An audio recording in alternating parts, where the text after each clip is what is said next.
નમસ્કાર દર્શક મિત્રો, દિવસભરની ઘટના એ ઘટનાનું વિશ્લેષણ અને વિશ્લેષણમાંથી હિન્દ ટીવીનો સાચું સમજવાનો પ્રયાસ. હું રાકેશ આપનું હિન્દ ટીવીના સમાચારમાં સ્વાગત કરું છું. સમાચાર શરૂ કરતા પહેલા એક નજર કરીએ અત્યાર સુધીના મુખ્ય સમાચાર ઉપર. કલાકુંજ ખાતે હવે ફ્લાયઓવરની માંગ સાથે આવેદનપત્ર અપાયું. મુદ્દો ખાડી પુલ વિઝ ફ્લાયઓવર બ્રિજ. ફ્લાયઓવર બ્રિજની માંગણી રાજકીય રમત. સુમનની ચૂંટણી બનશે પ્રતિષ્ઠાનો જંગ. ભાજપ કોંગ્રેસે લગાવ્યું એડી ચોટીનું જોર. સરકારી ક્ષેત્રમાં રાજકારણ પ્રવેશતા લોકોમાં રોષ. કોર્ટ મહિલા વકીલ ફોન રોમિયોથી પરેશાન. ફરિયાદ આપી છતાં પોલીસ કાર્યવાહી ન થતા રોષ. પોલીસ કમિશનરને આવેદનપત્ર અપાયું. ઝીરો દબાણ સામે કડક કાર્યવાહી કરનારું તંત્ર. ટ્રાફિક જામ સામે ક્યારે કરશે કામગીરી? રિંગ રોડ ફ્લાયઓવર પર દરરોજ લોકોના કિંમતી સમય વેડફાય છે. અને 2012ના 6 મહિનામાં 25 લાંચિયાઓને ઝડપી પાડતું એન્ટી કરપ્શન બ્યુરો. લાંચ માંગનારાઓ સામે ફરિયાદ નોંધાવો. એસીબી કરશે કડક કાર્યવાહી. કલાકુંજ ચીકુવાડી ખાતે ફ્લાયઓવર બ્રિજ બાબતે હવે નવો વળાંક આવ્યો છે, જેમાં ટ્રાફિકની સમસ્યા હલ કરવા ખાડી બ્રિજની માંગણી કરી રહેલી સમિતિની વિપરીત સોસાયટીઓના રહીશોએ ઓવરબ્રિજની માંગણી કરતું આવેદન પાલિકાના શાસક પક્ષના નેતાને સુપરત કર્યું હતું. જંગ ખેલાશે ખાડી બ્રિજ અને ઓવરબ્રિજ વચ્ચે. ઓવરબ્રિજ વર્સિસ ખાડી બ્રિજ. વિવાદનું વકરતું બવંડર. કેમ ઉપવાસ સામે અચાનક ઉભા થયા વિરોધીઓ? શું શાસકોએ આંદોલનમાં નાખ્યા છે રોડા? વાદ વિવાદ નહીં, ઓવરબ્રિજ સિવાય કંઈ નહીં જેવા બેનરો સાથે મોટી સંખ્યામાં નીકળેલા લોકોએ પાલિકા સમક્ષ કલાકુંજ ચીકુવાડી ખાતે ઓવરબ્રિજની માંગણી કરતા નવો વળાંક ઉભો થયો છે. એક તરફ આજે જ ખાડી બ્રિજની માંગણી સાથે 72 કલાક બાદ ઉપવાસ તોડનારા સમિતિના સભ્યોએ આગામી 5 દિવસોમાં આ મામલે ઉકેલ નહીં આવે તો વિવિધ કાર્યક્રમોની ઘોષણા કરી છે. ત્યાં અચાનક નાટ્યાત્મક રીતે કલાકુંજ સ્વામિનારાયણ મંદિર પાસેના સોસાયટીઓના રહીશોએ આ ટ્રાફિક સમસ્યાનો હલ ઓવરબ્રિજ બતાવ્યો હતો. તો સાંભળ્યું આવેદન આપનારા સોસાયટીના સભ્યોનું શું કહેવું છે. હું એટલા માટે અહીંયા બધા અમે મિત્રો મંડળ આવ્યા છે કે અમારે ત્યાં ટ્રાફિકની સમસ્યા છે. એ ટ્રાફિકની સમસ્યા માટે અમારે ઓવરબ્રિજ બનાવવાની માંગણી કરવા માટે અમે આવ્યા છીએ. ઓવરબ્રિજ બનાવે તો જ અમારા ટ્રાફિકની સમસ્યા સોલ્યુશન લોંગ ટાઈમ માટે થાય એમ છે. અને ખાડી બ્રિજ જો બનાવવામાં આવે તો અમારી સમસ્યા 10 ગણી વધી જાય એમ છે. એટલે આ બધા રહીશોની ભાવના છે અને એની પોતાની રજૂઆત છે. એને એ લોકો થકી અમે 5 જણા અહીંયા રજૂઆત કરવા આવ્યા છીએ કે ભાઈ આ અમારે ઓવરબ્રિજને તમે મંજૂરી આપો. અને આપ બહાર જોઈ શકો છો કેટલા માણસોની મંજૂરી ડિમાન્ડ છે એમ. એ આ બધા સોસાયટીના રહીશો છે આજુબાજુ. આગળ કોઈ વાર રજૂઆત કરી છે પહેલા? આગળ અમે પર્સનલી રજૂઆત કમિશનરશ્રીને કરેલી છે, શહેરી વિકાસ મંત્રી નીતિનભાઈ પટેલને પણ કરેલી છે, અને અર્પણા મેડમ હતા ત્યારે પણ કરેલી છે, કમિશનર દાસ સાહેબને પણ કરેલી છે, અને સ્ટેન્ડિંગ કમિટીમાં બી અમે આ ભલામણ અમારી પર્સનલ રીતે કરેલી છે. પણ હવે અમે આ વખતે આ બધાની રજૂઆત કરવા માટે બધાને સાથે લઈને અમારી સાથે આવ્યા બધા. અમે બી તમારી સાથે આવ્યા. અંદાજે 50 સોસાયટીના માણસો છે. પાલિકા સામે જંગે ચડેલા સમિતિના સભ્યોને પણ મોટી સંખ્યામાં લોકોનો સમર્થન મળી રહ્યું છે. ત્યારે ઓવરબ્રિજની માંગણી કરનારાઓની ભીડ પણ મોટી જણાઈ રહી છે. કેટલાક સૂત્રોના જણાવ્યા પ્રમાણે ખાડી બ્રિજ બનતા આ સોસાયટીઓની અને મંદિરની જમીન થતી હોવાથી આ વિવાદ ઉભો કરવામાં આવી ઓવરબ્રિજની માંગ કરવામાં આવી રહી છે. તે ઉપરાંત શાસકો દ્વારા જ આ નવો વળાંક ઉભો કરી દઈ ખાડી બ્રિજની જગ્યાએ ઓવરબ્રિજ નક્કી કરવા રાજ રમત રમવામાં આવી રહી છે. શું પાલિકાના શાસકોએ વિરોધી જૂથ ઊભું કર્યું છે? હવે ઓવરબ્રિજની માંગણી લઈને આવેલું જૂથ અત્યાર સુધી ક્યાં હતું?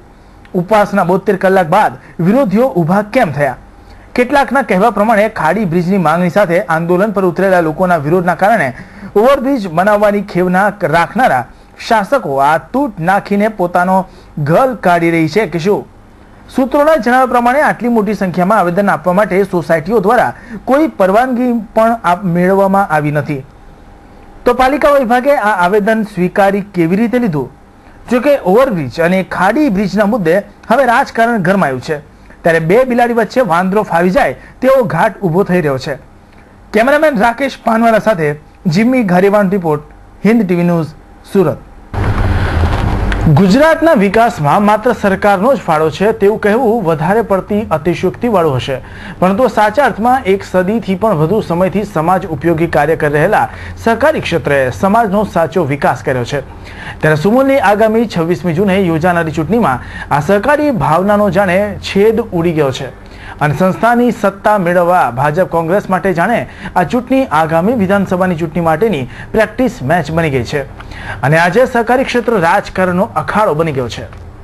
સહકારી ક્ષેત્ર બન્યું રાજકારણનો અખાડો. સુમુલની ચૂંટણીમાં વિધાનસભાનું પ્લેટફોર્મ બન્યું. ખાણ સંઘના ચેરમેન ઉતર્યા ચૂંટણીમાં. સત્તાની ખુરશી મેળવવા ધમાસાણ. સુમુલને અર્જુન જેવા એક ચિંતકની જરૂર. એકમેકના હાથ પકડીને આગળ વધવાનો સિદ્ધાંત અને આદર્શ સહકારી ક્ષેત્રના મૂળ પાયા છે. સુરતમાં ખાંડ ફેક્ટરીઓ, સહકારી બેંકો, બચત મંડળીઓ, ખરીદ વેચાણ સંઘો, જિલ્લા મધ્યસ્થ બેંક અને દૂધ મંડળીઓના અવિરત વિકાસના પગલે સુરત જિલ્લો સમગ્ર રાજ્યમાં નવા સૂર્યોદય સમાન હંમેશા ધગધગતો રહ્યો છે. જેના માટે સહકારી ક્ષેત્રને ઉજાગર કરનારા સહકારી આગેવાનોએ પોતે આપેલા બલિદાનને આભારી છે. રાજ્યના અન્ય જિલ્લાઓની સહકારી સંસ્થાઓમાં રાજકારણ તો પહેલેથી જ પ્રવેશી ચૂક્યું છે, ત્યારે સુરત જિલ્લો તેમાંથી અપવાદ રહ્યો છે. તેનું ઉત્તમ ઉદાહરણ ગુજરાત રાજ્ય ખાંડ સંઘ છે, જેની સભ્ય સહકારી ખાંડ ફેક્ટરીઓની મોટાભાગની સંસ્થાઓમાં જૂના કોંગ્રેસના કાર્યકરો કારભાર સંભાળી રહ્યા છે. છતાં રાજકારણનો ર પણ તેઓએ પોતાની સંસ્થામાં પ્રવેશવા દીધો નથી અને આ જ અગ્રણીઓએ ખાંડ મંડળીઓના બનેલા સંઘની જવાબદારી એક ભાજપના અગ્રણી નેતાના હાથમાં વિશ્વાસથી સોંપી છે. ત્યાં વર્ષોથી રાજ્ય સરકાર અને કેન્દ્ર સરકારની અન્યાયી નીતિનો ભોગ બની રહેલા ખાંડ ઉદ્યોગની સમસ્યા નિવારણ માટે માનસીભાઈ પટેલે કોઈ ઉદ્ધારક કામ કર્યું નથી. કો જનરેશનનો મુદ્દો હોય કે પછી સરકારની ખાંડ નિકાસ નીતિ હોય, તમામ પાસાઓમાં ખાંડ ઉદ્યોગોએ સરકારની કૂટનીતિનો ભોગ બનવું પડ્યું છે. ત્યારે નેતૃત્વ લઈને ફરતા માનસીભાઈ હવે સુમુલની ભાગદોડ હાથમાં લેવા આગળ આવ્યા છે, જેના પગલે સાફ સુથરી રહેલી સુમુલમાં હવે રાજકારણનો પગપેસરો થયો છે. સુરત જિલ્લાના સહકારી ક્ષેત્રની ઓળખ સમા સુરત જિલ્લા સહકારી દૂધ ઉત્પાદક સંઘ એટલે કે સુમુલની બોર્ડ ઓફ ડિરેક્ટરની ચૂંટણી છેલ્લા સમયોમાં સહકારની ભાવનાથી જ બિનહરફ થઈ છે અને આજે સુરત જિલ્લાના પશુપાલકોના અવિરત વિકાસમાં મહત્વનો ફાળો આપી રહી છે. ત્યારે વર્ષોથી સુરતનું સહકારી ક્ષેત્રમાં ભાજપ અને કોંગ્રેસના નેતાઓ વહીવટ સાથે મળીને કરી રહ્યા છે. આ બાબતે સુરતનું સહકારી ક્ષેત્ર રાજકારણનો ક્યારે પણ અખાડો બન્યો નથી. સુરતની મોટી સહકારી સંસ્થાઓમાં નજર કરશો તો ભાજપ કોંગ્રેસના અગ્રણીઓ માત્ર સહકારના સિદ્ધાંતે સાથે મળીને કામ કરી રહ્યા છે, પરંતુ દરેક સંસ્થાઓમાં પોતાનો વર્ચસ્વ અને સત્તા જમાવવા કેટલાક લોકો દ્વારા આજે સહકારી સિદ્ધાંતોની અવગણના થઈ રહી છે. ત્યારે સહકારી ક્ષેત્રની બેનુમન આ સંસ્થા રાજકારણીઓ માટે સત્તા હાંસલ કરવા માટેની એક ખુરશી બની ગઈ છે. સુરતની સહકારી ક્ષેત્રની ઘણી અગ્રણીય સંસ્થાઓમાં ઉચ્ચ પદે બિરાજમાન માનસીભાઈ પટેલે પણ સુમુલની સત્તા મેળવવામાં હોડ લગાવી છે. ત્યારે મહુવા સુગર અને ગુજરાત ખાંડ ઉદ્યોગ સંઘની મોટી જવાબદારી ચેરમેન તરીકે તેમના ખભા પર પહેલાથી જ છે. ત્યારે સુમુલનો વહીવટ કરવાનો સમય તેમને મળશે ખરો? સ્વશ્રી મનુભાઈ પટેલના અચાનક અવસાન બાદ પીઢ આગેવાન સુદામભાઈએ સુમુલની દોડ સંભાળી. ત્યારે સુમુલ માટે આ આગેવાનની ચેરમેન તરીકેની સેવા જાણે નસીબમાં ન હતી અને તેઓ પણ ટૂંકા સમયમાં સ્વર્ગસ્થ થયા. ત્યારે સુમુલનો વહીવટ કોણ કરશે તેવા ઊભા થયેલા સવાલની સામે ઇન્ચાર્જ કામગીરી રૂપે માનસીભાઈની વાઇસ ચેરમેન તરીકે તેમની નિમણૂક થઈ.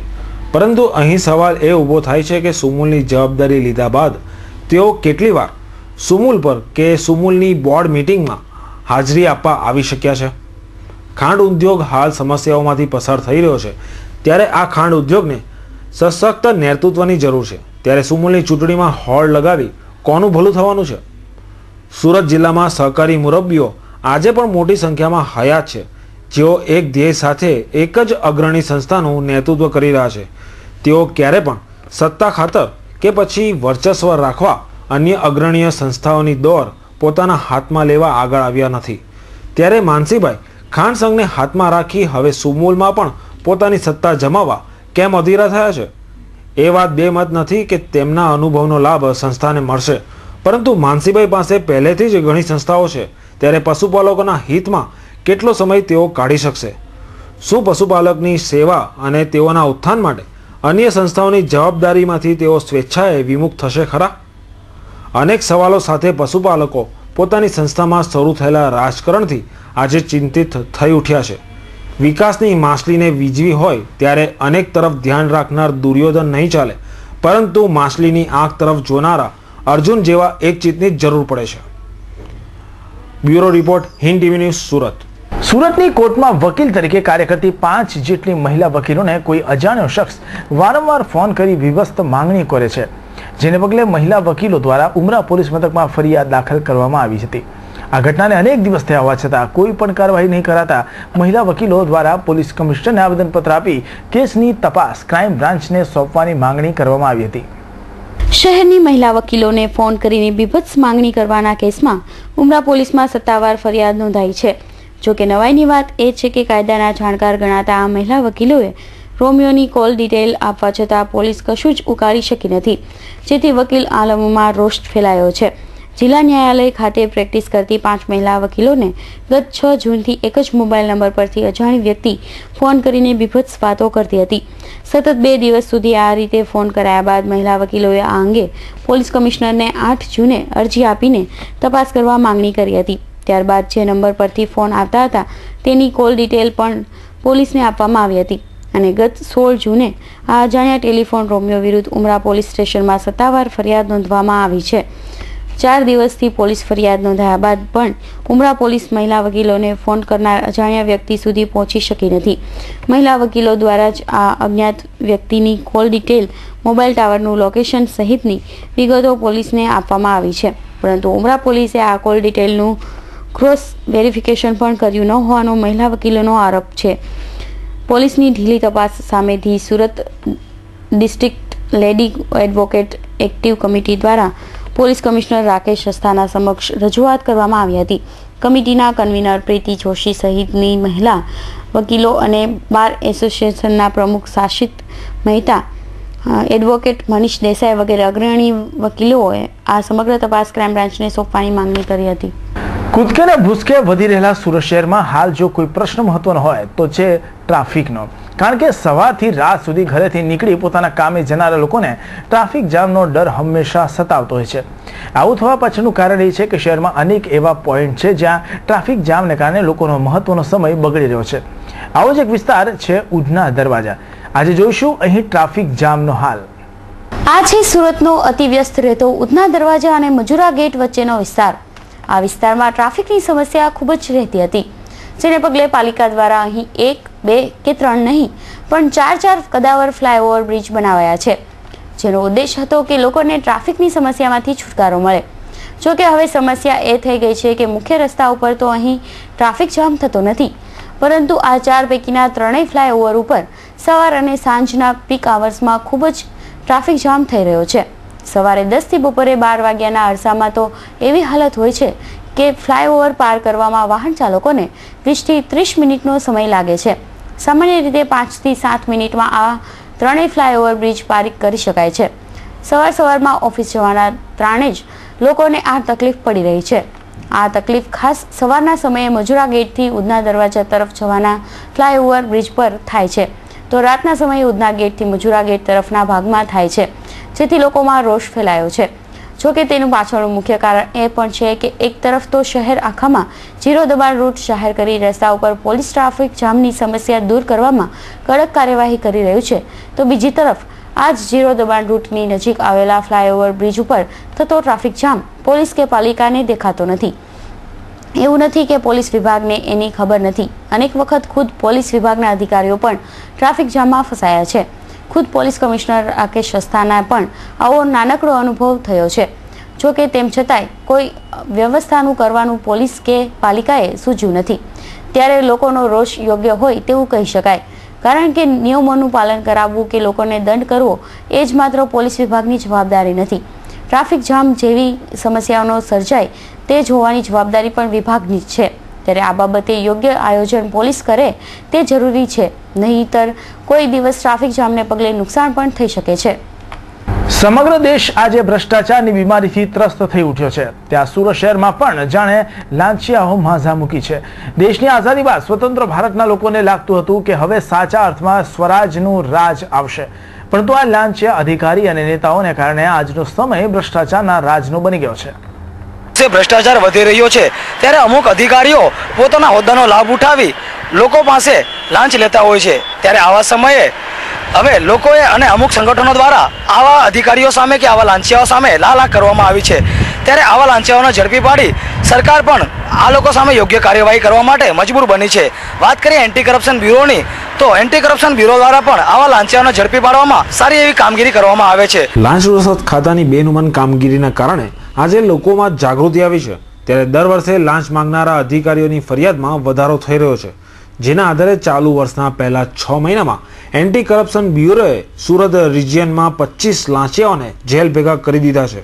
જોઈએ તો સુરત ડિવિઝનમાં તો સુરત શહેરમાં 7 થી 8 જેટલા કેસો નોંધાયા છે, સુરત ગ્રામ્યમાં 6 જેટલા કેસો નોંધાયા છે, નવસારીમાં 7 કેસો નોંધાયા છે, વલસાડમાં 5 કેસો નોંધાયા છે. આ રીતે છેલ્લા 6 મહિનામાં સુરત ડિવિઝનમાં 25 જેટલા ગુનાઓ હાલ સુધીમાં નોંધાયા છે. નવાઈની વાત એ છે કે ગત વર્ષની સરખામણીમાં ચાલુ વર્ષ 2012માં ફરિયાદો વધી છે. નવાઈ એટલા માટે કહી શકાય કે જ્યારે એલસીબી વિભાગ તેની કામગીરી નિભાવી રહી હોય ત્યારે લાંચિયાઓ કાનૂની કાર્યવાહીથી બચવાના બદલે બેફામ બની રહ્યા છે.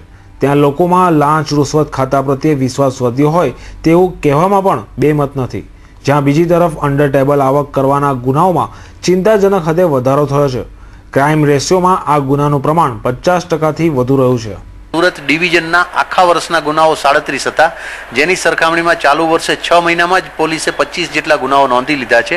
હવે બાકીના 6 મહિનાઓમાં જો સરખામણી સાથે જઈએ તો ફક્ત 12 ગુનાઓ શોધવાના બાકી છે, પરંતુ અમને વિશ્વાસ છે કે આ આંકડો આ વખતે કદાચ વધી જશે. તો પણ સામાન્ય કેસો કરતાં એન્ટી કરપ્શન બ્યુરોનો ખૂબ જ ઊંચો છે. પ્રથમ તો એ રેશિયો લગભગ 70%ની ઉપર કન્વિક્શન રેટ હતો. હાલમાં 55 થી 60% જેટલો કન્વિક્શન રેટ છે. લાંચની ફરિયાદોમાં ખાસ કરીને સુરત મહાનગરપાલિકા તેમજ પોલીસ વિભાગના લાંચિયા અધિકારીઓની ફરિયાદનું પ્રમાણ વધુ રહેવા પામ્યું છે. તો એક નજર કરીએ વિતેલા વર્ષોમાં કેટલા લાંચિયાઓને એલસીબીએ જેલ ભેગા કર્યા હતા. વર્ષ 2012ના 6 મહિનામાં જ 25 લાંચિયાઓ જેલ ભેગા થયા, જ્યારે 2011માં 37, વર્ષ 2010માં 47, વર્ષ 2009માં 36, તો વર્ષ 2008માં 32 લાંચિયાઓને એલસીબીએ જેલ ભેગા કર્યા છે. એન્ટી કરપ્શન બ્યુરોમાં ફરિયાદી જો અમને ફોન દ્વારા અમારા કચેરીના ટેલિફોન નંબર તમામ જે દર્શક મિત્રો છે તેમને જણાવી દઉં કે અમારી સુરતની કચેરીના ટેલિફોન નંબર છે 0261 247 1258, 0261 247 1258, તેમજ અમારા મોબાઈલ નંબર 99095 40000, 99095 40000. તેની ઉપર જો અમારો સંપર્ક કરે અને જો ફરિયાદી અહીંયા આવવા માટે અશક્ત એટલે કે શક્તિમાન ન હોય અને તેમની પાસે સમય ન હોય અને અમને તેઓ જણાવશે તો અમે તેઓ જે જગ્યાએ છે ત્યાં જઈ તેમની વાતચીત સાંભળી અને જો અમારી ફરિયાદ થઈ શકતી હોય તો અમે છટકાનું આયોજન કરીએ જ છીએ. એટલે તમામ પ્રજાજનોને નમ્ર નિવેદન છે કે જો આ પ્રકારનો કોઈ જો આપની પાસે લાંચની માંગણી થતી હોય તો અમારા જે બંને ટેલિફોન નંબર છે એની ઉપર અમારો ગમે ત્યારે સંપર્ક કરી શકો છો. લાંચ રૂશ્વત ખાતાની કામગીરી અને તેની જાણકારીના અભિયાન અંતર્ગત લોકો આજે કોઈ પણ લાંચિયા અધિકારીને બક્ષવા માંગતા નથી. જેવો લાંચિયો અધિકારી કોઈ પણ બિનવ્યવહારી માંગણી કરે એટલે આજે એલસીબીના ટેલિફોનો રણકી ઉઠે છે. ભ્રષ્ટ અધિકારીઓ સામે અવાજ ઉઠાવવો તે પણ એક હિંમતની વાત છે, પરંતુ તેમ છતાં ભ્રષ્ટાચારના વધતા પ્રમાણની સામે આવેલી આ ફરિયાદોનો આંક ઓછો જ કહેવાય. આજે પણ લોકો લાંચિયા અધિકારીઓની ફરિયાદ કરવામાં ડર અનુભવી રહ્યા છે, તેમજ લોકો પોતાનું કામ ઝડપથી પૂરું કરવા આવા લાંચિયા અધિકારીઓની શરતોને શરણે થઈ રહ્યા છે અને વિચારતા હોય છે કે ખોટી પડોજણો કે કેસોમાં શું કામ પડવું. પરંતુ આ રીતે વિચારેલો લોકોના વચલો રસ્તો દેશને ભ્રષ્ટાચારથી ખોખલો કરી રહ્યો છે. ત્યારે આવા લાંચિયાઓને કોઈ પણ સંજોગોમાં છાવરી લેવામાં ન આવે તે જ ઉત્તમ છે. ત્યારે એન્ટી કરપ્શન બ્યુરો આ વિશે શું કહેવા માંગે છે તે જાણીએ. આપણે જોઈએ છે કે છેલ્લા ઘણા સમયથી એન્ટી કરપ્શન બ્યુરો દ્વારા ઘણા લાંચિયાઓને ઝડપી પાડવામાં આવે છે. ગયા વર્ષમાં માત્ર 1 વર્ષના સમયગાળામાં 37 જેટલા અધિકારીઓ સરકારી કે ખાનગી અધિકારીઓ લાંચ લેતા ઝડપાયા હતા. જ્યારે ચાલુ વર્ષે લોકોમાં જાગૃતિ આવવાના કારણે માત્ર 6 મહિનાના સમયગાળામાં 25 જેટલા અધિકારીઓ લાંચ રૂશ્વતમાં ઝડપાયા છે, જે એક ખૂબ જ સારી વાત છે. આવા સમયે લોકોએ પોતાની જાગૃતિ લાવીને આવી એન્ટી કરપ્શન બ્યુરોની મદદ લઈ અને પોતાની સાથે થતા અન્યાયને રોકવામાં ખૂબ જ સારી રીતે મદદ કરવી જોઈએ. કેમેરામેન વિપુલ પટેલ સાથે ગૌતમ ધાંધલિયાનો રિપોર્ટ, હિન્દ ટીવી ન્યૂઝ, સુરત.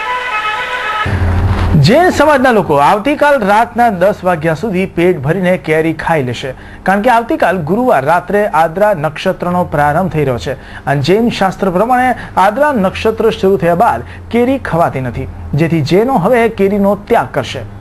જૈન શાસ્ત્ર મુજબ આ નક્ષત્ર બાદ કેરી ખાવી યોગ્ય નથી, જૈન શાસ્ત્ર મુજબ આદ્રા નક્ષત્ર શરૂઆત થાય એટલે ચોમાસું શરૂ ગણાય. ચોમાસાની કેરીમાં જીવાત પડે છે. જૈન ધર્મ અહિંસામાં માને છે. આથી જૈનો આદ્રા નક્ષત્ર બેઠા પછી કેરી ખાતા નથી. બીજું મહત્વનું કારણ એ છે કે આ નક્ષત્ર બેઠા પછી કુદરતી રીતે જ કેરીનો સ્વાદ બદલાઈ જાય છે. કેરીમાં પહેલાં જેટલી મીઠાશ રહેતી નથી. જ્યોતિષ દ્રષ્ટિએ પણ આદ્રા નક્ષત્રનું ખાસ મહત્વ છે. આદ્રા બેસે તેના સમયના આધારે જ ચોમાસું કેવું જશે તે નક્કી કરી શકાય છે. આવતીકાલે રાત્રે 10:22 આ નક્ષત્રનો પ્રારંભ થાય છે. તે જોતાં ચોમાસું એકંદરે સારું રહેશે. ક્યારેક વંટોળ સાથે પવન ફૂંકાશે. દક્ષિણ પશ્ચિમ ગુજરાતમાં વધુ વરસાદ પડશે. આ વર્ષે આદ્રા દરમિયાન ગુરુ કેતુ ગોચરમાં ભેગા હોવાની ટાઇફોઇડ, કમળો તેમજ પાણીજન્ય રોગોનું પ્રમાણ વધે તેવી સંભાવના. તત્કાલ ટિકિટ ખરીદતા મુસાફરો માટે સારા સમાચાર એ છે કે હવે વેઇટિંગ લિસ્ટ ક્લિયર કરવા માટે ટ્રેનમાં લગાવતા એક્સ્ટ્રા કોચમાં મુસાફરી માટે તત્કાલના મુસાફરોને પ્રાધાન્ય મળશે અને ત્યારબાદ જ જનરલ વેઇટિંગ લિસ્ટ ક્લિયર કરવામાં આવશે. રાજધાની, શતાબ્દી, સાબરમતી, ગુજરાત મેલ જેવી ટ્રેનમાં મુસાફરોનો ભારે ઘસારો હોય છે, જેને કારણે તેનું વેઇટિંગ લિસ્ટ પણ લાંબુ હોય છે. આ વેઇટિંગ લિસ્ટને ક્લિયર કરવા માટે ટ્રેનમાં એક્સ્ટ્રા કોચ લગાવવામાં આવે છે, જેમાં હવે તત્કાલના મુસાફરોને પ્રાયોરિટી આપવામાં આવશે. સૂત્રોના જણાવ્યા મુજબ પહેલાં જનરલ વેઇટિંગ લિસ્ટને પ્રાધાન્ય મળતું હતું, પરંતુ એક્સ્ટ્રા કોચમાં પહેલાં તત્કાળવાળા મુસાફરોની યાદી ફાઇનલ કરવામાં આવશે અને પછી જ જનરલ વેઇટિંગ લિસ્ટને ક્લિયર કરવામાં આવશે. સામાન્ય ટિકિટ ખરીદનાર મુસાફરે વધુ નાણાં ચૂકવવા પડે છે, જેને ધ્યાનમાં રાખીને આ નિર્ણય લેવાયો છે, તેમ સૂત્રોએ જણાવ્યું હતું. નરેન્દ્ર મોદીના ભાષણ બાદ બિહારના મુખ્યમંત્રી નીતિશ કુમારે મોદી સામે વાક યુદ્ધ શરૂ કરી દીધું છે. ત્યારે ભાજપની ચુપ્પી સામે સંઘે લાલ આંખ કરી મોદીનો ખુલ્લેઆમ બચાવ કરવા આગળ આવ્યું છે. આરએસએસના પ્રમુખ મોહન ભાગવતે નીતિશ કુમારના પીએમ પદ માટેના ભાષણનો છેદ ઉડાવ્યો હતો. બિહારના મુખ્યપ્રધાન નીતિશ કુમારે આગામી વડાપ્રધાન ધર્મનિરપેક્ષ હોવા જોઈએ તેમ જણાવીને મોદી સામે નિશાન તાક્યાના એક દિવસ બાદ રાષ્ટ્રીય સ્વયંસેવક સંઘ મોદીના સમર્થનમાં આવ્યો છે. સંઘના પ્રમુખ મોહન ભાગવતે વડાપ્રધાન હિન્દુત્વવાદી હોવા જોઈએ તેમ જણાવ્યું હતું. સંઘ સંપૂર્ણપણે મોદી સાથે ઊભો હોય તેમ લાગી રહ્યું છે. મહારાષ્ટ્રના લાતુરમાં એક કાર્યક્રમ દરમિયાન આરએસએસના પ્રમુખ મોહન ભાગવતે મોદીના સમર્થનમાં જણાવ્યું હતું કે વડાપ્રધાન તો હિન્દુત્વવાદી જ હોવા જોઈએ. ભાગવતે નીતિશના એ નિવેદન સામે પ્રશ્ન કર્યો છે કે વડાપ્રધાન ધર્મનિરપેક્ષ હોવા જોઈએ કે નીતિશ બતાવશે કે પીએમ સેક્યુલર હોય.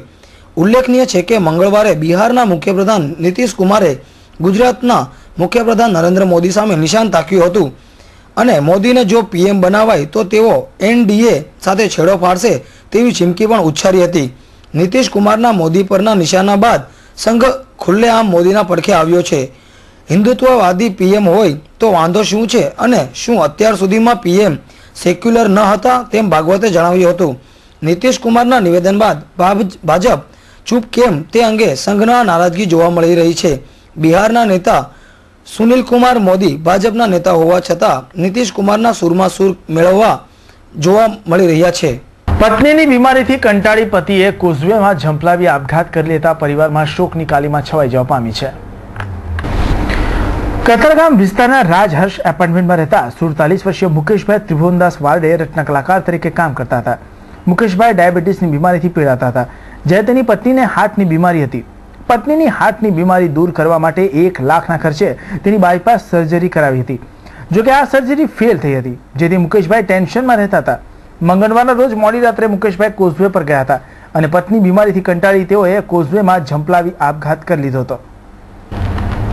એન્ટા પબ્લિશમેન્ટ એક્ટ રદ, એમસીઆઈ એક્ટ મુજબ મેડિકલ કાઉન્સિલનું પુનર્ગઠન અને સરકાર નિયુક્ત બોર્ડ ઓફ ગવર્નર્સને બરખાસ્ત કરવાની માંગ સાથે ઇન્ડિયન મેડિકલ એસોસિએશન દ્વારા આગામી 25 જૂન સોમવારના રોજ સમગ્ર ભારતના પ્રાઇવેટ દવાખાના, હોસ્પિટલ, ક્લિનિક, લેબોરેટરી, ઓપીડી 24 કલાક બંધ પાડી સરકાર સામે વિરોધ પ્રદર્શન કરવામાં આવશે. ઇન્ડિયન મેડિકલ એસોસિએશન 3 પ્રશ્નોના મુદ્દે વિરોધ પ્રદર્શન કરનાર છે. આગામી 25મી જૂનના રોજ સમગ્ર ભારતમાં નર્સિંગ હોમ બંધ પાડી ઉગ્ર આંદોલન કરવામાં આવશે. ભારતની 18 IMF સંસ્થા દ્વારા વિશાળ રેલી પ્રતિક ધરણા બાદ કલેક્ટરને આવેદનપત્ર આપી પોતાની માંગણીની રજૂઆત કરાશે. 24 કલાક સુધી હોસ્પિટલ બંધ રહેનાર છે ત્યારે ઇમરજન્સી દર્દીઓને સારવારમાં કોઈ તકલીફ નહીં પડે તે માટે અલગ સુવિધા કરાઈ છે. 25મી જૂને શહેરમાં નવી સિવિલ હોસ્પિટલ મેડિકલ કોલેજના ગેટ આગળથી ઇન્ડિયન મેડિકલ એસોસિએશન દ્વારા વિશાળ રેલી નીકળશે, જે કલેક્ટરે કચેરી સુધી જઈ કલેક્ટરને આવેદનપત્ર આપશે. સરકાર સામે છેલ્લા વિરોધમાં પ્રદર્શનમાં ફિઝિશિયન, રેડિયોલોજિસ્ટ તેમજ હોમિયોપેથિક તમામ એસોસિએશન જોડાશે. હવેના વર્ષા સત્રમાં લોકસભાના એક બિલ રજૂ કરવામાં આવનાર છે, જે દ્વારા medical council of India, physiotherapy council of India, dental council of India આવી વિવિધ હેલ્થને લગતી જેટલી બી કાઉન્સિલો છે એને ડિસોલ્વ કરીને એક નેશનલ કમિશન બનાવવામાં આવનાર છે. આ નેશનલ કમિશનમાં નિમણૂક ફક્ત ને ફક્ત કેન્દ્ર સરકાર દ્વારા કરવામાં આવનાર છે. જ્યારે કે મેડિકલ કાઉન્સિલ ઓફ ઇન્ડિયામાં જેટલા બી મેમ્બરો હતા એમાં મેડિકલ કોલેજો દ્વારા, યુનિવર્સિટી દ્વારા રિપ્રેઝન્ટેશન અત્યાર સુધી થતું હતું. દરેક સ્ટેટ મેડિકલ કાઉન્સિલ જે હોય છે એના બી રિપ્રેઝેન્ટેટિવો આ મેડિકલ કાઉન્સિલમાં પોતાનું પ્રતિનિધિત્વ આપતા હતા. વાત હવે એવી આવીને બની છે કે આ નેશનલ કમિશનમાં જે મેમ્બરો નિયુક્ત થશે એ સેન્ટ્રલ કમિશનના નેશનલ કમિશનમાં એ સેન્ટ્રલ ગવર્મેન્ટના જ મેમ્બરો હશે અને એમાં હેલ્થ સર્વિસીસ એટલે કે મેડિકલ પ્રોફેશનનું કોઈ બી પ્રતિનિધિત્વ રહેશે નહીં, જે બહુ દુઃખદ ઘટના છે. આપણે જો કરીએ એક વસ્તુ, કેન્દ્રની કોંગ્રેસ સરકારને હટાવવા માટે ભારતીય જનતા પાર્ટી દ્વારા કેમ્પેઇન શરૂ કરવામાં આવ્યું છે. કોંગ્રેસ હટાવ દેશ બચાવોના સૂત્ર સાથે શરૂ થયેલા આંદોલનના ભાગરૂપે અલગ અલગ કાર્યક્રમ આપવામાં આવી રહ્યા છે, જેના ભાગરૂપે બુધવારે મહિદરપુરા ખાતે સહી ઝુંબેશનો કાર્યક્રમ રાખવામાં આવ્યો હતો. મોટી સંખ્યામાં કાર્યકરો અને સ્થાનિક લોકો જોડાયા હતા. નાનપુરા ખાતે આવેલી જીવન ભારતી શાળામાં પ્રવેશ ઉત્સવનો કાર્યક્રમ યોજાયો હતો, જે પ્રસંગે શાળાના નવા વિદ્યાર્થીઓને પ્રોત્સાહન પૂરું પાડવા માટે વાલીઓની ઉપસ્થિતિમાં આ કાર્યક્રમ થયો હતો.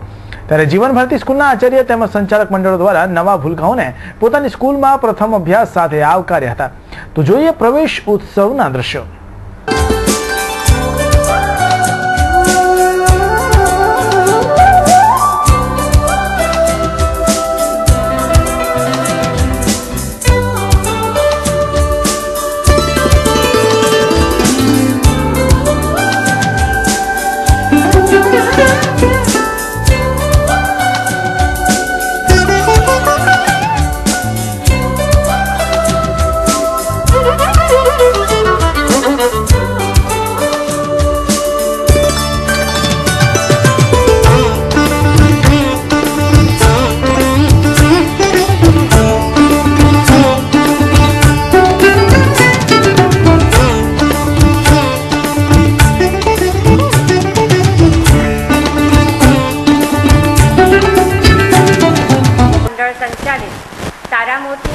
જીવન ભારતી પ્રવૃત્તિ વિદ્યાલય બાળ ભવન અને મોહવા બુનકી જીવન ભારતી બાળ ભવનોના જુનિયર કેજીના બાળકો માટે પ્રવેશોત્સવ અને સિનિયર કેજીના બાળકો માટે આવકાર દિનનું આયોજન થયું છે.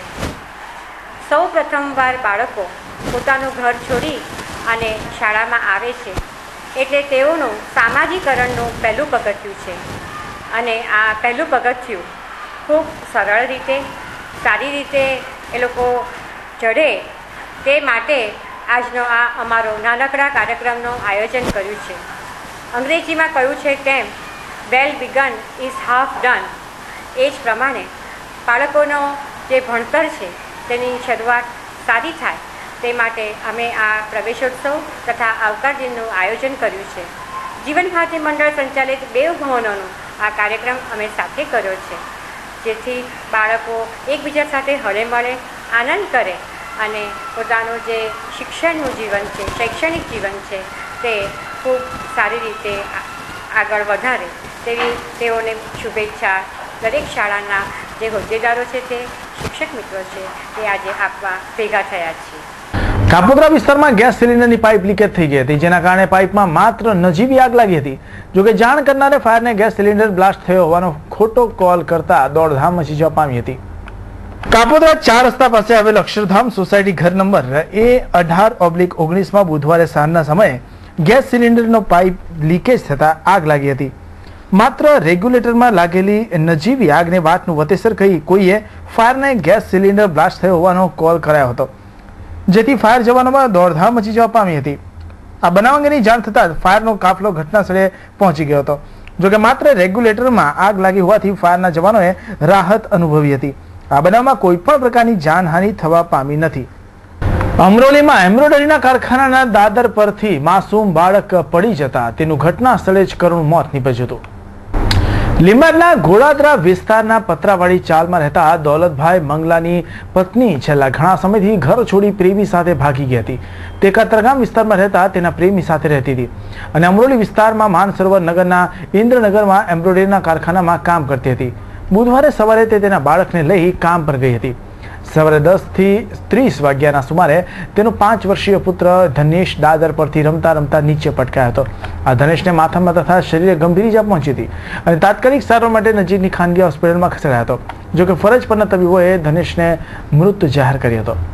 કલાકુંજ ચીકુવાડી ખાતે ખાડી પર બ્રિજ બનાવવા મુદ્દે 72 કલાકના ઉપવાસ પર ઉતરેલા લોકોએ 72 કલાક બાદ ઉપવાસ પૂર્ણ કર્યો હતો અને આગામી દિવસોમાં પાલિકા તંત્ર જો ન્યાયી નિર્ણય નહીં લે તો વિવિધ આંદોલન કરવાની ચીમકી ઉચ્ચારી હતી. નાના વરાછા કાપોદ્રા સીમાડા વિસ્તારના લોકોને થઈ રહેલા અન્યાય મુદ્દે છેલ્લા 3 દિવસથી ઉપવાસ પર લોકોએ આજરોજ ઉપવાસ તોડ્યા હતા. ઉપવાસ તોડ્યા બાદ સમિતિએ પાલિકાને ચીમકી પણ ઉચ્ચારી હતી, જેમાં જો 5 દિવસ સુધીમાં વિવાદનો ઉકેલ ન આવે તો આગામી દિવસોમાં શાસકોનો ઘેરો કરવામાં આવશે. તે ઉપરાંત રસ્તા રોકો અને રેલીઓ થકી સુસુપ્ત તંત્રને ઝંઝોળવાના કાર્યક્રમ હાથ ધરવામાં આવશે. વરાછા વિસ્તારના લોકોએ આક્રમક વલણ અપનાવતા પાલિકા અધિકારીઓ અને શાસકોમાં ફાડ પડી છે. તેમ છતાં આ સમસ્યાનો ઉકેલ લાવવા કોઈ પણ શાસક આગળ આવી લોકોના હૈયાધરણા આપી રહ્યું નથી. અમે આ કલાપુંજ ખાડી બ્રિજ વચ્ચે બ્રિજ બનાવવા માટે આંદોલન કરી રહ્યા હતા. એમાંના એક ભાગરૂપે આમરણાંત ઉપર ઉપવાસ પર 72 કલાકથી બેઠા હતા. અત્યારે અમારા 72 કલાક પૂરા થયા છે અને અમે અત્યારે અમારા પરમિશન નહીં હોવાથી આગળના કાર્યક્રમો હવે પછી પરમિશન મેળવીને બેસીશું અને અમે કોર્પોરેશનને 5 દિવસની મુદત આપી છે. જો 5 દિવસમાં આ સમસ્યાનો આ ખાડી બ્રિજમાં નિકાલ નહીં લાવે, રસ્તો ખુલ્લો કરીને ખાડી બ્રિજ બનાવવા માટેની માંગણી નહીં સંતોષે તો અમે 5 દિવસ પછી પાછો અમારો ઉપવાસ આંદોલન કે કોર્પોરેટરનો ઘેરાવ કરવો કે રેલી કાઢી મોરચો કાઢવો વગેરે કાર્યક્રમો અમે આપવાના છીએ. અને છેલ્લે કાંઈ પણ નહીં કરે આ લોકો તો છેલ્લે અમારે 3-4 મહિનાની અંદર ચૂંટણી આવશે ત્યારે આ જે ચૂંટાયેલા પ્રતિનિધિઓ છે એને અમે મતદાનનો બહિષ્કાર કરીને અમારા વિસ્તારમાં કરવા દેવાના નથી. તો આ સમસ્યાનો તાત્કાલિક નિકાલ લાવે એવી અમે કોર્પોરેશનને માંગણી કરીએ છીએ અને અમે અત્યારે અમારા આ ઉપવાસના અમે પારણા નથી કરતા પણ અધૂરા ઉપવાસ છોડી અને અમારું આ કાર્યક્રમ હાલ પૂરતો સ્થગિત કરીએ છીએ. પછી પાછો અમે જ્યારે અમારે જે જરૂર પડશે કે નહીં માંગણી સંતોષાય તો અમે પાછા અમારા આ અભિયાનને ચાલુ કરવા માટે બધા જ અમારા આજુબાજુની 100-150 સોસાયટીના પ્રમુખો બધા સહમત છે અને અમારું છેલ્લા 5 વર્ષથી તરલે ચડેલા આ પ્રશ્નનો ઉકેલ નહીં આવતા વિવિધ સોસાયટીઓના રહીશો મેદાને ઉતર્યા છે. ત્યારે આ આંદોલનમાં મહિલાઓએ સાથ આપી યુદ્ધ છેડી દેતા પાલિકા માટે બાવાના બેવ બગડિયા જેવી સ્થિતિ નિર્માણ થઈ છે. જોવાનું એ છે કે આ આંદોલનની ફળશ્રુતિ લોકોને કેવી મળે છે. પાલિકાના શાસકો 5 દિવસના અલ્ટિમેટમમાં કોઈ નિર્ણય લે છે કે કેમ? કેમેરામેન હિરેન નિમાવત સાથે જીમી કારીવાલાનો રિપોર્ટ, NTV ન્યૂઝ, સુરત. છેલ્લા કેટલાક દિવસથી પડું થઈ રહેલા ચોમાસાએ મંગળવારે રાત્રે અચાનક ધૂમ ધડાકા સાથે શરૂઆત કરી. એક તરફ વાવાઝોડા, તેજ પવન તેમજ બીજી બાજુ શરૂ થયેલા વરસાદે લોકોને ગરમી અને બફારામાંથી રાહત તો આપી હતી. જોકે થોડી વાર પછી વરસાદ થંભી ગયો હતો. ત્યાં જ પવનને કારણે શહેરના કેટલાક વિસ્તારોમાં ઝાડ પડવાના તથા ઇલેક્ટ્રિક સપ્લાય બંધ થવાની ઘટનાઓ બની હતી. રવિવાર સુધીમાં કેરળ પાસે અરબી સમુદ્રમાં તૈયાર થયેલી ચોમાસાની પહેલી સિસ્ટમ આગળ વધી તે પહેલા જ સતત 2 દિવસથી તેજ ગતિના પવનો વિલન બનતા વાદળો વિખરાઈ જવા મળ્યા હતા.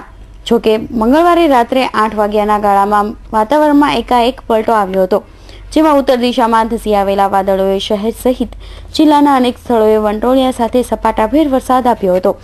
3 વર્ષથી દક્ષિણ ગુજરાતમાં પ્રારંભિક વરસાદ ઘણો ખરો સૌરાષ્ટ્ર તથા ઉત્તર ગુજરાત તરફથી આવતા વાદળોના કારણે થતો જોવા મળ્યો છે. ઘણીવાર બંગાળની ખાડીની સિસ્ટમે પણ વરસાદ આપ્યો છે. છેલ્લા કેટલાય દિવસોના બફારા બાદ મંગળવારે સાંજે વાતાવરણમાં અચાનક પલટો આવતા શહેરના કેટલાક વિસ્તારોમાં ઝાડ પડવાની ઘટનાઓ બની હતી. તેમાં અઠવા ગેટ ખાતે બનેલી ઘટનામાં એક કાર દબાઈ ગઈ હતી. 18 થી 20 કિલોમીટરની ઝડપના પવનના કારણે શહેરમાં વંટોળીઓ સર્જાતા વૃક્ષો ધરાશાયી થયા હતા. મંગળવારે સાંજે વરસાદની ચાતક નજરે રાહ જોતા શહેરીજનોનો આતરતાનો અંત આવ્યો હતો.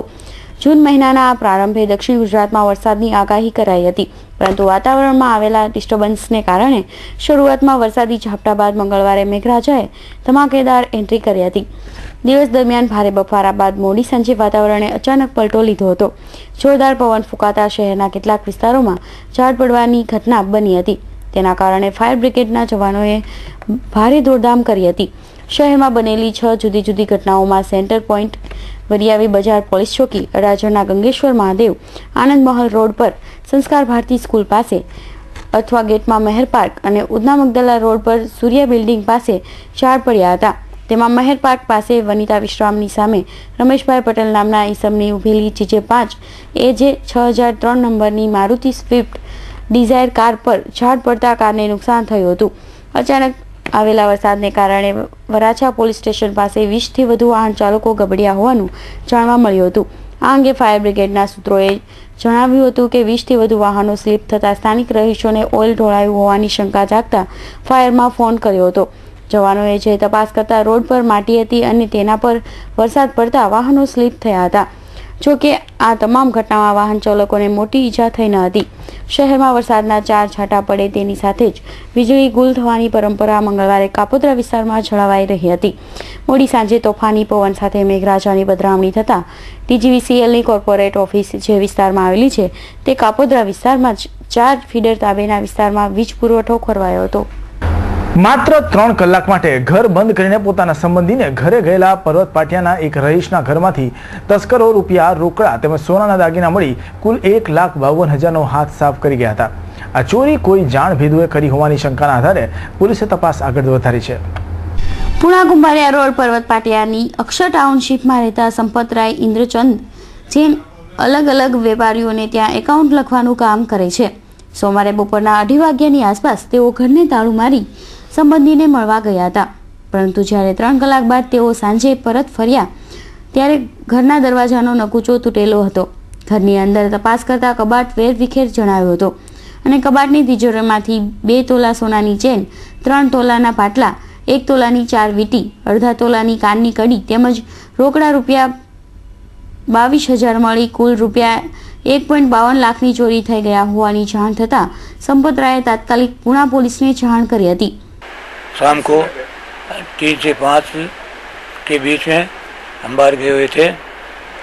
वापस आया जब देखा तो ताला टूटा हुआ था. घर लॉकर के अंदर 2 तोले की चेन, 3 तोले के कड़े, 4 अंगूठी, कान के टॉप्स, वह सब चांदी के बर्तन सब छोड़ के चले गए थे. केस 22,000 रुपये. केस 22,000 रुपये. ઘટનાની જાણ થતાં તાત્કાલિક પુણા પોલીસ ઘટના સ્થળે પહોંચી ગઈ હતી. તપાસના આધારે પોલીસને શંકા છે કે આ ચોરીમાં કોઈ જાણભેદુ જ છે. ચોરી કરનાર શખ્સને સારી રીતે માલુમ હતું કે ઘરનો કિંમતી સામાન ક્યાં મૂકવામાં આવતો હતો. આ શંકાના આધારે પોલીસે ઝીણવટભરી તપાસ હાથ ધરી ચોરીનો ભેદ ઉકેલવા કવાયત હાથ ધરી છે. કેમેરામેન હિરેન નિમાવત સાથે જીમી કારીવાલાનો રિપોર્ટ, હિન્દ TV ન્યૂઝ, સુરત. રિક્ષામાં મુસાફરના સ્વાંગમાં લૂંટની ઘટનાઓ વધી રહી છે. ત્યાં સોમવારે કમેલા દરવાજા ખાતે રિક્ષા ચાલક સહિત 2 સાગરીતોએ એક મુસાફરને લૂંટી લેવાની ઘટના બની હતી, જેમાં સલાબતપુરા પોલીસે મંગળવારે રાત્રે આ 3 અપરાધીઓને ઝડપી પાડ્યા હતા. સાવધાન સુરતીઓ, શહેરમાં રિક્ષા નથી રહી સુરક્ષિત. મુસાફરના સ્વાંગમાં લૂંટવાના વધતા બનાવો. પુણા, લિંબાયત, ઉધના રિંગ રોડ પર વધતા ગુના. આખરે પોલીસે ઝડપી પાડ્યા 3 લૂંટારુઓને. ટીવી સ્ક્રીન પર દેખાતા અપરાધીઓના મોઢે શરમનો છાંટો પણ દેખાતો નથી. ઉપરાંત પોતે કરેલી કરતૂત બદલ તેઓ પુરસ્કૃત કરવામાં આવી રહ્યા હોય તેમ મલકારી રહ્યા છે. આ 3 આરોપીઓને સલાબતપુરા પોલીસે બાતમીના આધારે મંગળવારે રાત્રે ઝડપી પાડ્યા હતા. આ અપરાધીઓ રિક્ષામાં બેસનાર મુસાફરને લૂંટી લેતા હતા, જેમાં સોમવારે કમેલા દરવાજાથી લિંબાયત પોતાના ઘરે જવા નીકળેલા શેખ ઇબ્રાહીમે રિક્ષા કરી હતી, જેમાં રિક્ષા થોડે આગળ લઈ જઈ અન્ય 2 સાગરીતો રિક્ષામાં બેઠા હતા અને બાદમાં શેખ ઇબ્રાહીમને માર મારી તેના પાકીટમાં રહેલા રોકડા રૂપિયા 5000 લૂંટી લીધા હતા. આ લૂંટની જાણ શેખ ઇબ્રાહીમે સલાબતપુરા પોલીસને કરતા પોલીસે તુરંત જ પોતાના સૂત્રોને કામે લગાડી દીધા હતા. શેખ ઇબ્રાહીમને જણાવેલ રિક્ષા નંબર GJ5AY18ના આધારે પોલીસે 3 આરોપીઓને લાલ દરવાજા પાસેથી ઝડપી પાડ્યા હતા. પોલીસ તપાસમાં તેઓએ પોતાનું નામ શબ્બીર શેખ, મુસ્તાક શેખ સલીમ અને મોહમ્મદ શેખ અબ્દુલ રઝાક જણાવ્યું હતું. વાર તહેવાર શહેરના ચોક્કસ વિસ્તારોમાં આવી ઘટનાઓ છાશવારે બની રહી છે, ત્યારે પોલીસે પણ કોઈ નક્કર યોજના બનાવી રિક્ષા અને મુસાફરની યાદમાં લૂંટને અંજામ આપવામાં આવતા આવા અપરાધીઓને ઉધતા ડામવા કમર કસવી જોઈએ. સુરત જિલ્લામાંથી પસાર થતી તાપી નદીની મીઠી રેતીની માંગ ખૂબ જ છે અને તેને કારણે નદીમાંથી રેતીની ચોરી મોટા પ્રમાણમાં થાય છે. હાલ અલગ અલગ બ્લોકમાંથી રેતી ચોરીની અનેક ઘટના બની છે. અડાજણ પોલીસે 3 ટન રેતી સાથે 3 વ્યક્તિઓની ધરપકડ કરી છે. તાપી નદીમાંથી રેતી ચોરી કરવાની ઘટના મોટા પ્રમાણમાં બની રહી છે. તાપી જિલ્લાથી લઈને સુરત શહેર સુધી તાપી પસાર થાય છે, જેમાં અનેક જગ્યાઓ પર રેતી માફિયાઓ દ્વારા રેતીની ચોરી કરવામાં આવે છે. આવી અનેક ઘટનાઓ બની રહી હોવાની ફરિયાદ ભૂસ્તર વિભાગને મળી હોવા છતાં ફરિયાદ ક્યારેક જ કરવામાં આવે છે. ત્યારે અડાજણ પોલીસે એક ટ્રકને વગર પસ્તાવાની રેતી સાથે ઝડપી પાડી હતી. ત્યાં જ 3 વ્યક્તિઓની ધરપકડ પણ કરવામાં આવી હતી. GJ5YI8967 નામની ટ્રકમાં ખાણ ખનીજ વિભાગના કોઈ પણ પુરાવાના વગર રેતી ચોરી કરી લઈ જવામાં આવી રહી હતી. આ અંગે અડાજણ પોલીસ મથકના પોલીસકર્મી દ્વારા પાલ ગામ પાસે નદીના પટમાં જ્યારે રેતી ભરવામાં આવી રહી હતી ત્યારે કાગળો માંગવામાં આવ્યા હતા. જોકે કોઈ પુરાવા કે કાગળો ન મળી આવતા અડાજણ પોલીસ મથકમાં ફરિયાદ દાખલ કરવામાં આવી હતી. પોલીસે રાયસિંગ રાવિત, શશિકાંત રેતીવાલા અને મનીષ ગોવાલિયા વિરુદ્ધ ગુનો નોંધી તેમની ધરપકડ કરી હતી. આ તમામે પોતાની ટ્રક તાપી કિનારે રેતી લઈ વેચાણ કરવા માટે રેતી ચોરી કરી હતી. ટ્રકમાંથી રૂપિયા 10,500ની 3 ટન રેતી ચોરી મળી આવી હતી.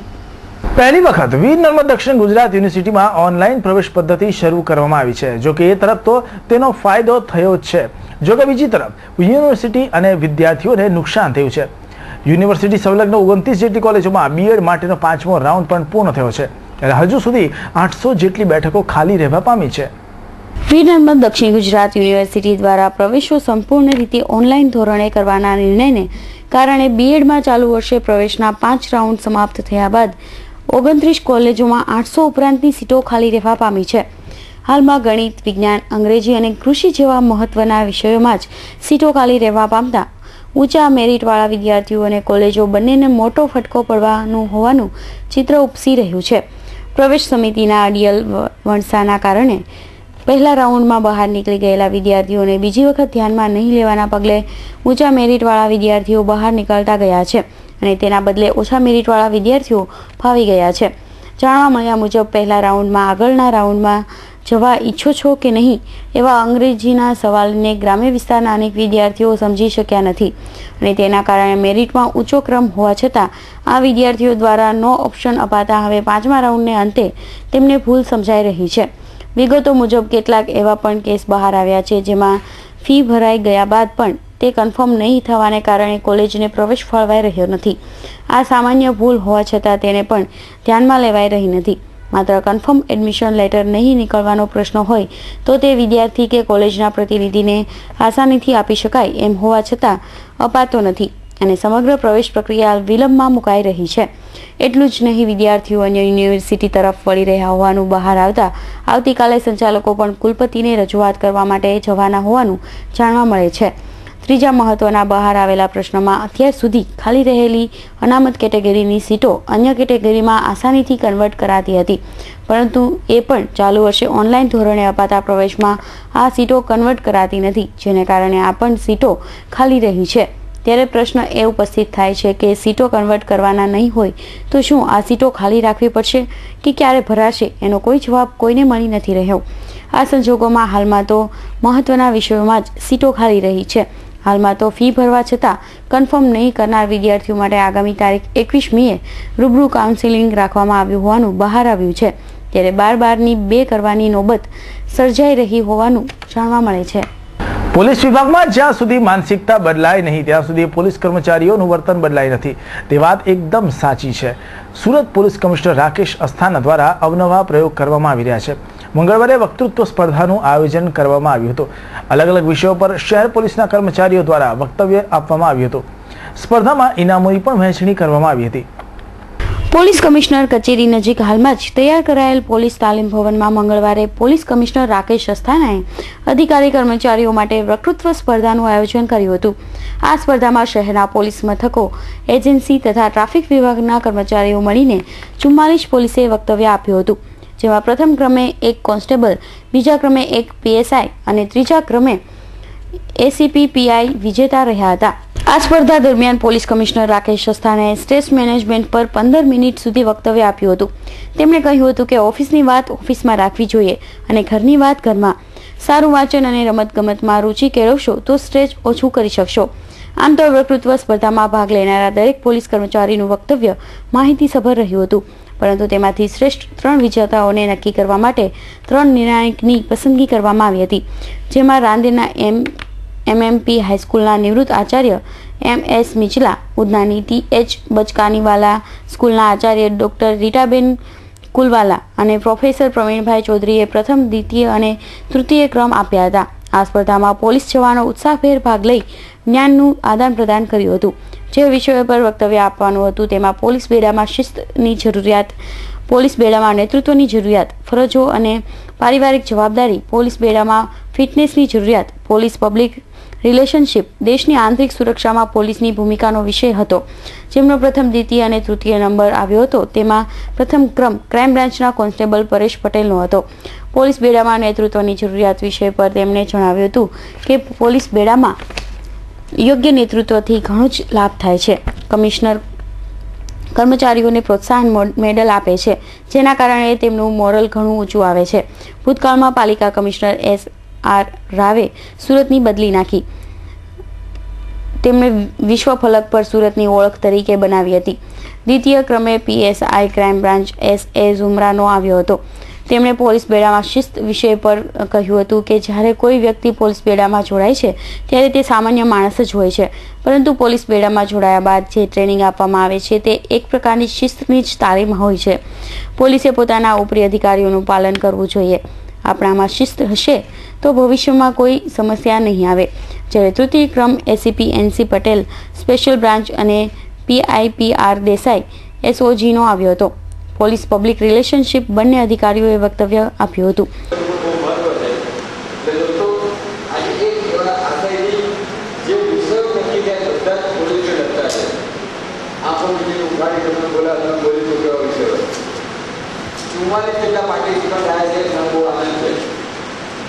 તમારે બધાએ એક નાનો નિયમ કર્યો, 3 મિનિટ બોલવાનું. આપણી પાસે 3-10 સાહેબો હાજર છે, પ્રાઇવેટ માણસો. તમારે કોઈની શેર કરવું નહીં પડે. તમે જે બોલશો એ તમારું જજમેન્ટ થશે. પહેલા 3 આવનારને સીધી સાહેબના હાથે ઇનામ અને ટ્રોફી બંને આપવામાં આવશે. કોમ્પિટિશન ટફ છે. સમાચાર સમાપ્ત કરતા પહેલા એક નજર અત્યાર સુધીના મુખ્ય સમાચારો પર. કલાકુંજ ખાતે હવે ફ્લાયઓવરની માંગ સાથે આવેદનપત્ર અપાયું. મુદ્દો ખાડી પુલ વિઝ ફ્લાયઓવર બ્રિજ. ફ્લાયઓવર બ્રિજની માંગણી રાજકીય રમત. સુમનની ચૂંટણી બનશે પ્રતિષ્ઠાનો જંગ. ભાજપ કોંગ્રેસે લગાવ્યું એડી ચોટીનું જોર. સરકારી ક્ષેત્રમાં રાજકારણ પ્રવેશતા લોકોમાં રોષ. કોર્ટ મહિલા વકીલ ફોન રોમિયોથી પરેશાન. ફરિયાદ આપી છતાં પોલીસ કાર્યવાહી ન થતા રોષ. પોલીસ કમિશનરને આવેદનપત્ર અપાયું. ઝીરો દબાણ સામે કડક કાર્યવાહી કરનારું તંત્ર ટ્રાફિક જામ સામે ક્યારે કરશે કામગીરી? રિંગ રોડ ફ્લાયઓવર પર દરરોજ લોકોના કિંમતી સમય વેડફાય છે. અને 2012ના 6 મહિનામાં 25 લાંચિયાઓને ઝડપી પાડતું એન્ટી કરપ્શન બ્યુરો. લાંચ માંગનારાઓ સામે ફરિયાદ નોંધાવો. ACB કરશે કડક કાર્યવાહી. દર્શક મિત્રો, આપ અમારા સમાચાર અમારી વેબસાઇટ www.hindtvnews.com ઉપર પણ જોઈ શકશો. તો આજના સમાચાર અહીં સમાપ્ત થાય છે. ફરી નવા સમાચાર સાથે મળશું. ત્યાં સુધી રજા આપશો. નમસ્કાર.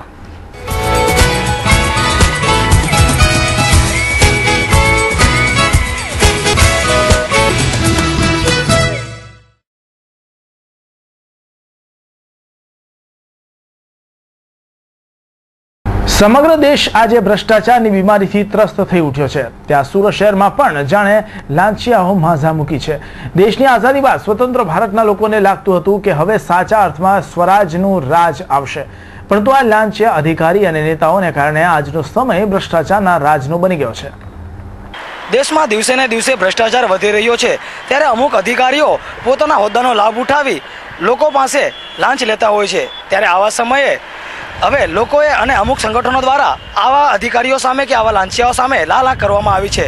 ત્યારે આવા લાંચિયાઓને ઝડપી પાડી સરકાર પણ આ લોકો સામે યોગ્ય કાર્યવાહી કરવા માટે મજબૂર બની છે. વાત કરીએ એન્ટી કરપ્શન બ્યુરોની, તો એન્ટી કરપ્શન બ્યુરો દ્વારા પણ આવા લાંચિયાઓને ઝડપી પાડવામાં સારી એવી કામગીરી કરવામાં આવે છે. દર્શક મિત્રો, આપણે જોઈએ છે કે શહેરમાં સરકારી અધિકારીઓ કે ખાનગી અધિકારીઓ ઘણીવાર પોતાનું કે આપણું કામ કઢાવવા માટે લાંચ લેતા હોય છે. ત્યારે આવા લાંચિયાને કેવી રીતે ઝડપાવવા અને આના માટે એન્ટી કરપ્શન બ્યુરો કેવી રીતે કામગીરી કરે છે તે અંગે આપણે જાણકારી મેળવીએ એન્ટી કરપ્શન બ્યુરોના પોલીસ ઇન્સ્પેક્ટર S.G. રાણા સાહેબ પાસેથી. સાહેબ, શું છે આપણો ભૂતકાળ? નમસ્કાર, હું છું S.G. Rana, police inspector, anti corruption bureau, Surat એકમ સુરત. અમારી કચેરી નાનપુરા બહુમાળી ભવનની પાછળના ભાગે આવેલી છે, જે વિભાગીય કચેરી છે. ત્યાં એક ડીવાયએસપી, 2 પોલીસ સ્ટેશનો કાર્યરત છે, જેમાં સુરત શહેર પોલીસ સ્ટેશન, સુરત ગ્રામ્ય પોલીસ સ્ટેશન. સુરત ડિવિઝનમાં મુખ્યત્વે સુરત શહેર, સુરત ગ્રામ્ય, નવસારી, વલસાડ તથા વ્યારા એ રીતેના પોલીસ સ્ટેશનો કાર્યરત છે.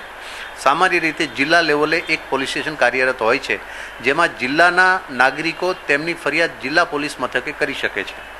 જો તે લોકોને જિલ્લા પોલીસ મથકે ન્યાય મળવાની શંકા જણાતી હોય તો તેઓ ડિવિઝન કચેરી એટલે કે સુરતની અમારી કચેરીએ આવીને પણ તેમની ફરિયાદ આપી શકે છે. એન્ટી કરપ્શન બ્યુરોની સ્થાપના જ્યારે ગુજરાત પોલીસ દળની સ્થાપના થઈ તેની સાથોસાથ જ થયેલી છે. હાલમાં સુરત શહેર ખાતે, સુરત ગ્રામ્ય ખાતે, એ રીતે સુરત ડિવિઝન ખાતે પણ અલગ અલગ પોલીસ સ્ટેશનો કાર્યરત છે. અમારી મુખ્ય ફરજ લાંચિયા કર્મચારીઓની ફરિયાદના આધારે લાંચના છટકાનું આયોજન કરવાની. ઘણી વખત એવી જગ્યાઓ હોય છે કે જ્યાં નાગરિકોને ફરિયાદ કરવા માટેનો સમય આપવામાં આવતો નથી, એટલે કે તુરત જ લાંચ લેવામાં આવતી હોય છે. તો તેવા સંજોગોમાં ડિકોય છટકાનું આયોજન કરવાની, તેમજ કેટલાક ભ્રષ્ટ કર્મચારીઓ ખોટી રીત રસમો અને ભ્રષ્ટાચાર આચરીને ઘણી બધી મિલકતો વસાવેલ હોય છે. તો આવા લાંચિયા કર્મચારીઓ વિરુદ્ધ વધારે પડતી અપ્રમાણસર મિલકત વસાવવા અંગેના કેસો કરવાની અમારી મુખ્ય ફરજો છે.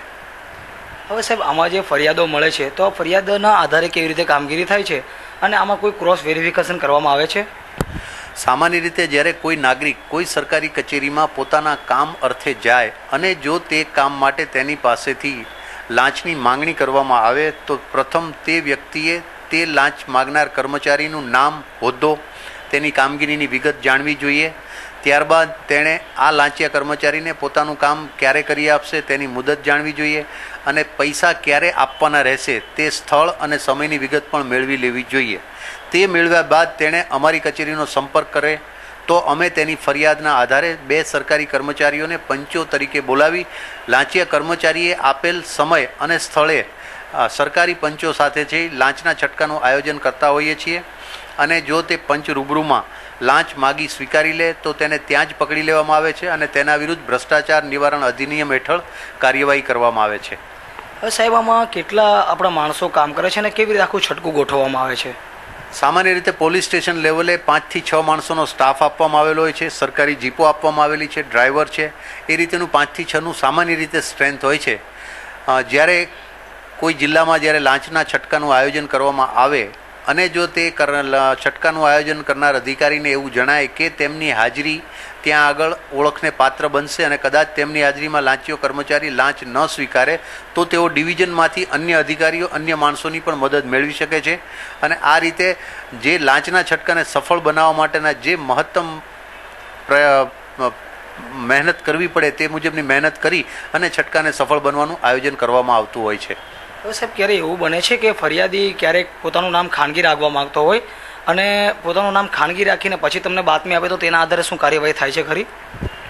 ફરિયાદીનું નામ ખાનગી રાખીને એસીબીમાં કોઈ કાર્યવાહી જનરલી થતી નથી. જો કે ક્યારેક જેમ કે ડિકોય છટકા કે જેવી રીતે કે ટ્રાફિક પોલીસ કે સ્થળ ઉપર જ પૈસા લઈ લેતી હોય અને જો એ કર્મચારી અમને ટેલિફોનિક માહિતી આપે કે ભાઈ આ જગ્યાએ આ રીતે કર્મચારીઓ દ્વારા નાણાં ઉઘરાવવામાં આવતા હોય છે અને હું મારું નામ જાહેર કરવા નથી માગતો, તો અમે એનું નામ જાણવાની દરકાર કરતા નથી. પણ તેણે જે માહિતી આપી છે તે માહિતીની આધારે અમે રોડ ઉપર જઈ સહકાર મેળવી અને આવા લાંચિયા કર્મચારીઓને પકડવાનો પ્રયત્ન કરીએ છીએ.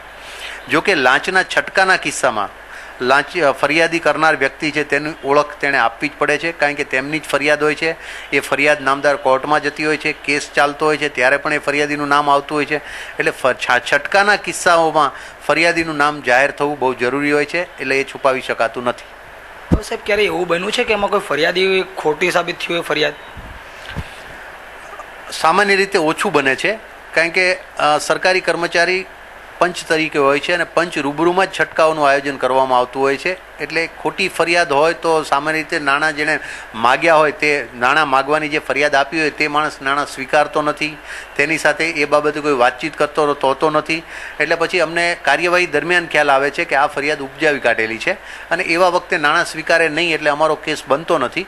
તો એના સંજોગોમાં અમે લાંચ રૂશ્વત અધિનિયમ હેઠળનો ગુનો દાખલ કરતા નથી.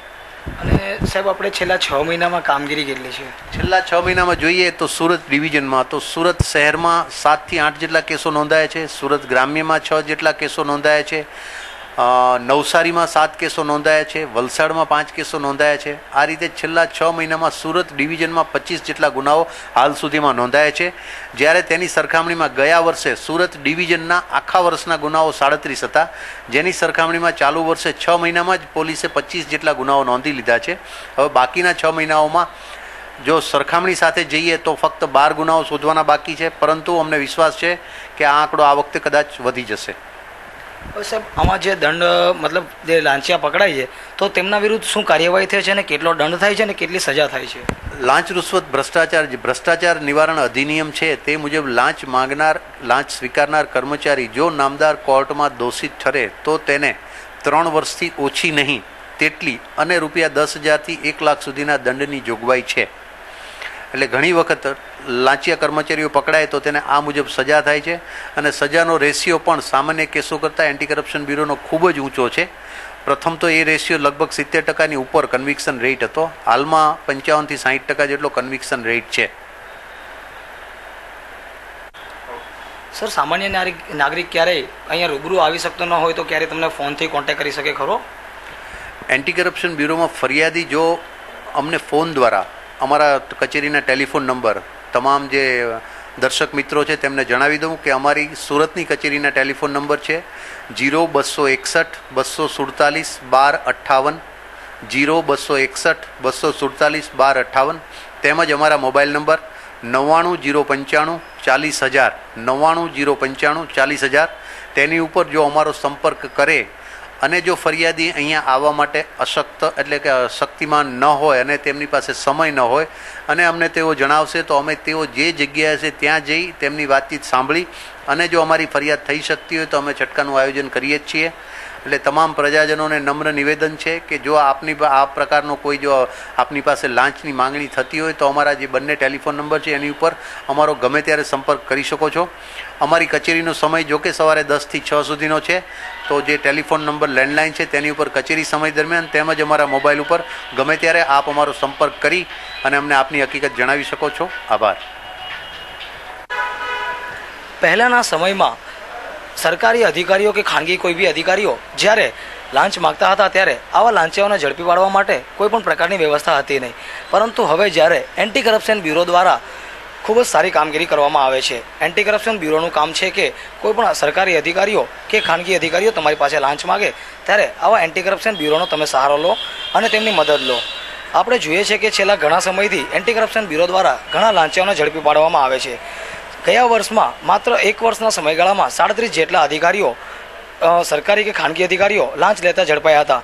જ્યારે ચાલુ વર્ષે લોકોમાં જાગૃતિ આવવાના કારણે માત્ર 6 મહિનાના સમયગાળામાં 25 જેટલા અધિકારીઓ લાંચ રૂશ્વતમાં ઝડપાયા છે, જે ખૂબ જ સારી વાત છે. આવા સમયે લોકોએ પોતાની જાગૃતિ લાવીને આવી એન્ટી કરપ્શન બ્યુરોની મદદ લઈ અને પોતાની સાથે થતા અન્યાયને રોકવામાં ખૂબ જ સારી રીતે મદદ કરવી જોઈએ. કેમેરામેન વિપુલ પટેલ સાથે ગૌતમ ધાંધલિયાનો રિપોર્ટ હિન્દ ટીવી ન્યૂઝ સુરત.